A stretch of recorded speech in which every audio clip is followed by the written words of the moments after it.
Hello, welcome to our first of a series of video notes. Throughout AP Physics 1, I occasionally will give you some videos to watch at home so that we can consolidate some learning that has already happened or as a preview for something new that we are about to discuss. This is the first in a series, as I said, so we're going to be starting today by talking about motion at which an object is moving at a constant velocity. But before we can get to words like velocity or speed or even distance, displacement, and time, we need to talk about, well, how are we locating these objects in the first place? The word we use to talk about an object's location, or I guess it's a synonym, is a position. And a position is simply an object's location, and it is symbolized by using, in AP Physics, it's a little different from Regents, either X or Y. Typically, X means horizontal position, Y means vertical position. And as you could probably guess, these are usually measured in meters.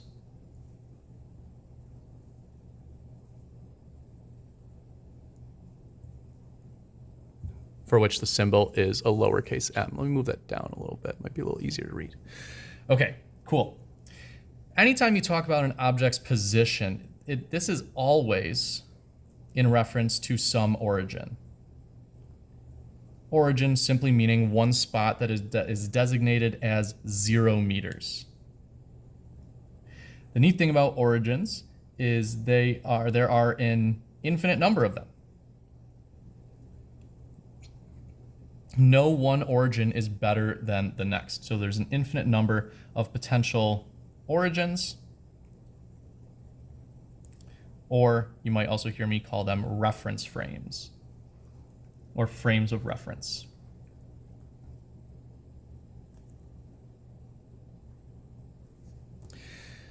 A lot of times we will talk about an object's final position, in which case we simply use the variables x or y. If you want to talk about an object's initial position,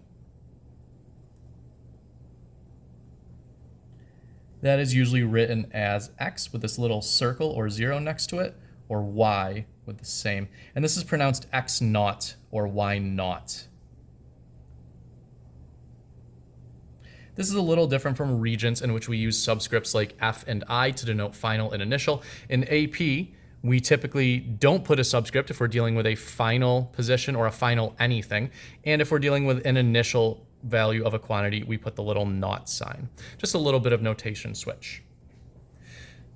Now that we can discuss where things are, we need to discuss when things happen, and obviously we're going to talk about time for that. Time is actually really difficult to define. The best I've been able to come up with for the level of this course is that time is simply something that helps us determine a sequence of events.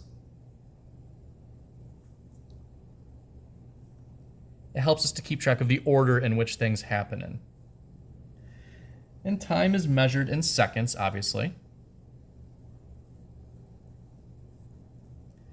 And we don't care typically about any arbitrary point in time when we're solving problems. Maybe if you're doing a lab in which you're measuring, or one of your variables is time, you care about when something happened. But typically we care more about time intervals.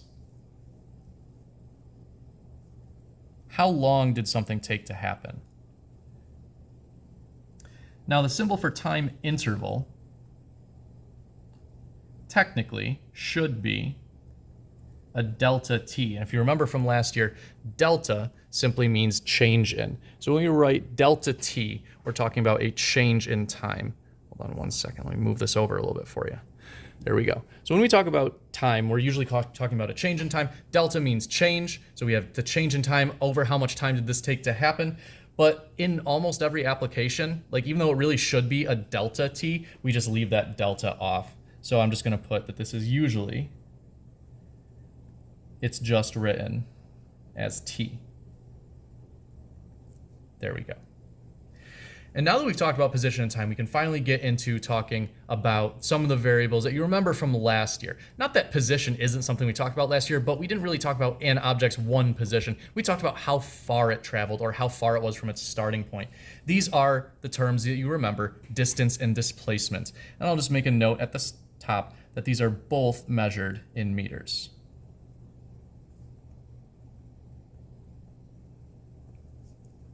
We'll start with distance. The definition of distance is the length of the path an object travels. Oh, and I'm going to put the symbol for distance, typically, is lowercase d. The length of the path an object travels. So in other words, if you had let's say you are driving in your car from your house to the school, the distance is the total length of the path that you take to get from your house to the school. So if you had like a really long spool of string and you started in your driveway and you let it unspool as you drove, and then so it kind of marks your path. If you were then to measure the total length of that string, that would be the distance that you traveled. This measurement is what we call a scalar measurement because it does not depend on what direction you were traveling. When you talk about distance, there's nothing in the idea of distance that says you have to know what direction you're going in. It's just simply the total path length. So we say that since it's a scalar type of measurement, only the magnitude, which just means size, is important. And that's true of any scalar quantity. Any scalar quantity, the only thing that matters is how big it is, the size of that measurement. On the other hand, displacement, which sounds like to the regular English speaker, you might think distance and displacement mean the same thing. They actually don't. Displacement is the length of, and note this difference, a straight line between starting and ending positions for an object. So you have an object that travels. It could take any path possible. If you want to know the displacement, you measure how far away the object is from where it started in a straight line. Okay, no turns allowed. Obviously, an object can have turns in its path. When you measure the distance, there likely will be turns, but the displacement is simply measured in a straight line from starting point to ending point. So in other words, you could say it's the shortest path between the starting and ending points. Displacement is not a scalar. It turns out that when we deal with displacement, it's been defined so that the direction of the displacement is actually important, and therefore it is a vector. Scalars, magnitude is the only thing that matters, the size of the measurement. For a vector, both magnitude and direction are important. Both magnitude and direction are important for a vector. Displacement is a vector, so technically, if you are fully describing a displacement vector, you need to know not only how far away the object is from its starting point, but also in what direction. That could be compass rose using like north, south, east, west. Could also be using just like a standard XY graph or XY grid and having angle measurements like 30 degrees from the x-axis. Or I guess you could also have like 10 degrees west of south or something like that. To calculate displacement, well, if you're doing it graphically, you would probably need some sort of scale, and you would just simply measure the starting, how far it is from the starting point to the ending point in a straight line. If you're doing a word problem and you need to figure out how big the displacement is, the formula is very simple. The formula for displacement, first of all, the symbol for displacement is delta x. Delta meaning change, x meaning position. Displacement is the change in position of an object. And it's simply take the final position of the object, subtract the initial position of the object, x minus x naught. That should be very familiar to those of you from Regents who know that delta means final minus initial. Final position minus initial position, subtract them. That's the magnitude of the displacement. I want to make a note about this x naught. X naught is often, but not always,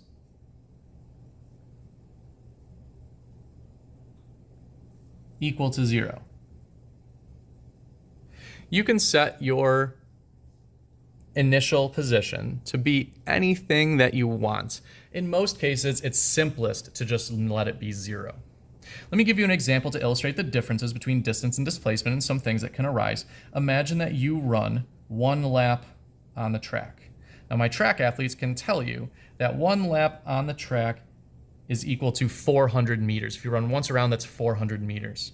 So what that means is that the distance, if you run 1 lap, is 400 meters. However, your displacement, since your starting and ending points are in the same spot, if you run 1 full lap, you come back to where you started, your initial and final points are at the same spot. So you're plugging in the same number for both, you end up with 0. You are back where you started. Your displacement for 1 lap on the track is actually 0. Does that mean you didn't run anywhere? Absolutely not. All that means is that your starting and ending points are in the same location.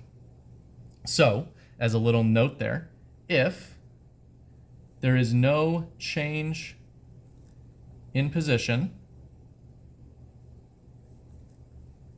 between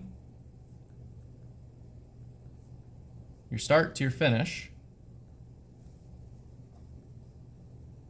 then the displacement is 0 meters, even if movement occurred. Okay, so distance and displacement, they sound very similar, but they do measure different things. Distance measures how far you have gone. Displacement measures how far are you from where you started. Those are not necessarily the same measurement. The only time they will be the same measurement is if you have an object that moves in a straight line without turning. In that case, your distance would be the same as your displacement. Once we have those concepts down, we move on to concepts of speed and velocity, because it's not enough to just say where something moved to. Sometimes we want to know, well, at what rate did it move? How fast did it move? So we'll start off with speed. The definition of speed is as follows. It is simply how much an object moves per unit of time. Colloquially, this is how fast something is moving.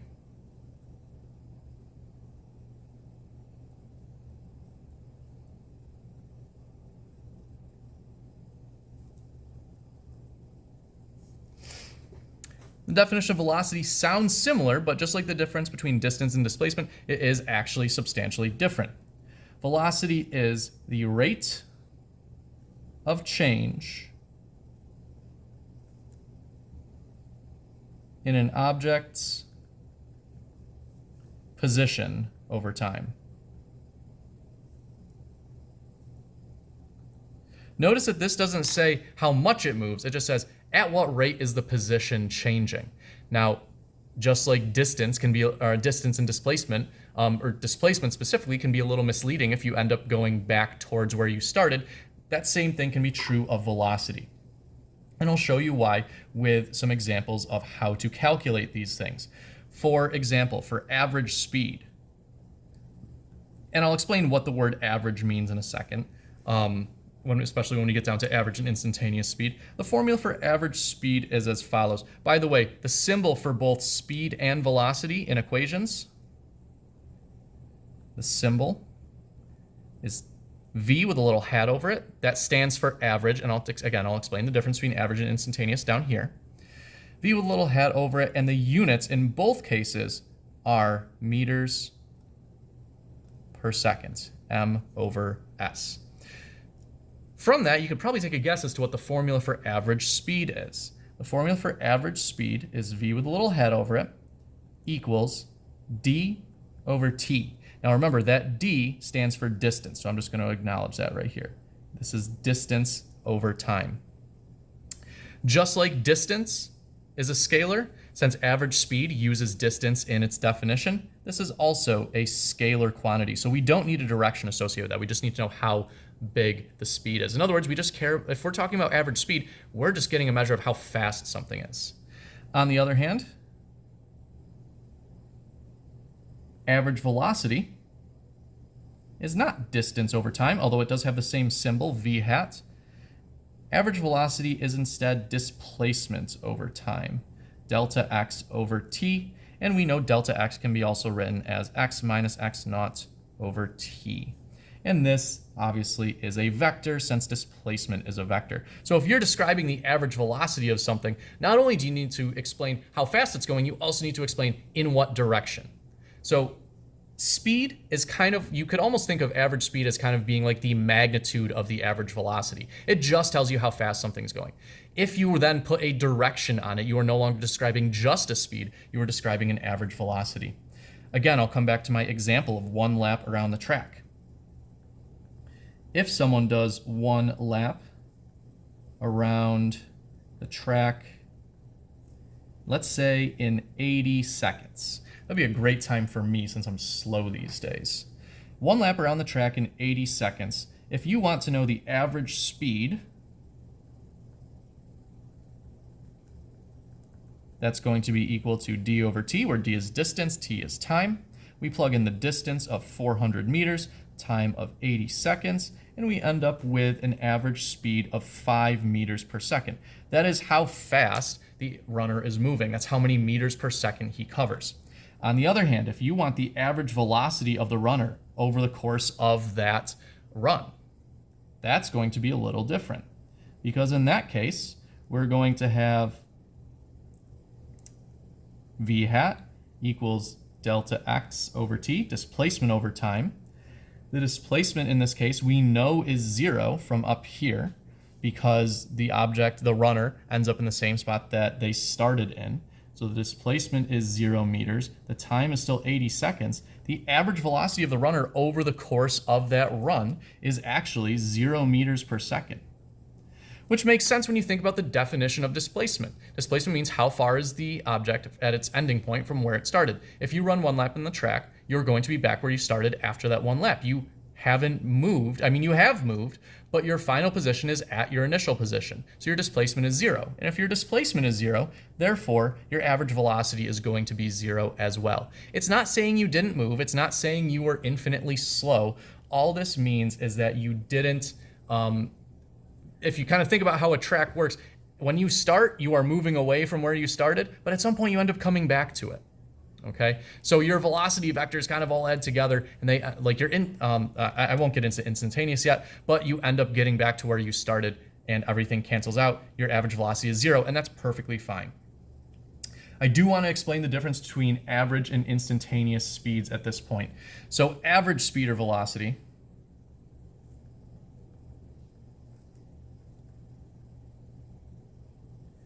means you're taking a measurement over some time interval. Whereas an instantaneous speed or velocity, depending on which one you need,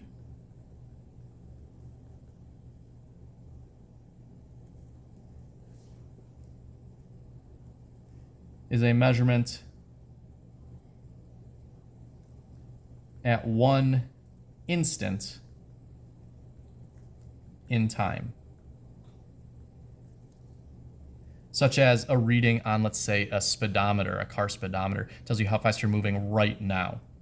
Now, I will note that the whole concept of an instant in time is a little misleading. When we're talking about an instant in time, there's no small enough amount of time that actually classifies as an instant. It's kind of a hypothetical quantity. So technically, it's kind of technically impossible to know what your instantaneous speed is, but we have ways to approximate it very, very closely. In order to find, and I'm just going to write average speed to save myself some writing. In order to find an average speed, you can use the equation for v hat from above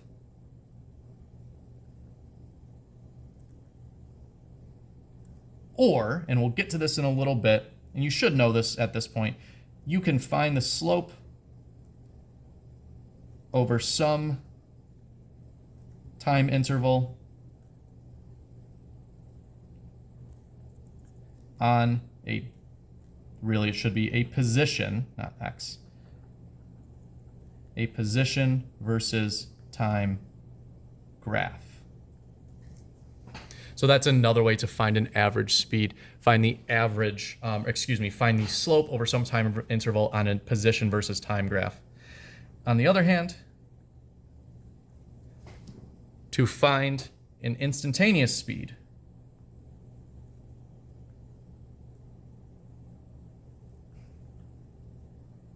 what you would like to do is either use kinematics equations, which we learned last year, but I'm going to hold off on for right now. So you use kinematics equations, which we have not learned yet.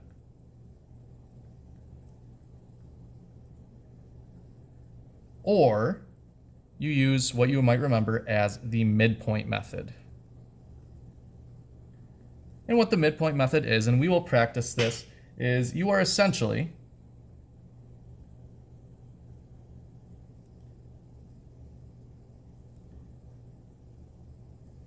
I should add midpoint method on D versus T graph, because you can use midpoint method on other graphs. Essentially what you're doing is you're finding the slope at the approximation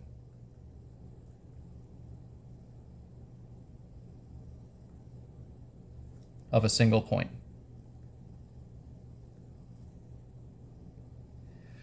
The more points you have, the closer those points will be together in time.